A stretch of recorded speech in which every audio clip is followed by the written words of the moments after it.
Power star Pawan Singh का बहुत एक बेहतरीन सॉन्ग आ रहा है बहुत एक जल्द। तो आप सब इस गाना को देखना और सुनना नहीं भूलिएगा ग्लोबल म्यूजिक जंक्शन के माध्यम से। और इस गाना का नाम है जो पावे पडी। और ये गाना है जो 5 अगस्त को आ रहा है 2025 को।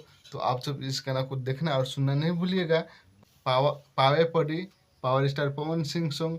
और जिस सॉन्ग का राइटर है आशुतोष तिवारी, म्यूजिक डायरेक्टर है प्रियांशु सिंह। और इसका जो फिट मॉडल है हीरोइन कह सकते हैं आप सब क्वीन शालिनी है।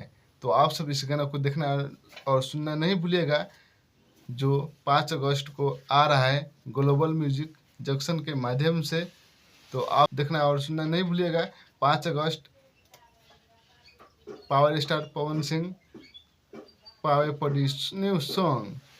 आप सब भोजपुरी के नए नए अपडेट लेना चाहते हैं हमेशा सबसे पहले, तो आप सब इस चैनल को भी सब्सक्राइब करके रखिए। हमेशा आप सबके लिए मैं नया नया अपडेट लेकर आता रहता हूँ आप सबके बीच। तो आप सब इस चैनल को भी सब्सक्राइब करके रखिए। हमेशा सबके से पहले आप सबके बीच लेके आता रहता हूँ भोजपुरी के नए नए अपडेट।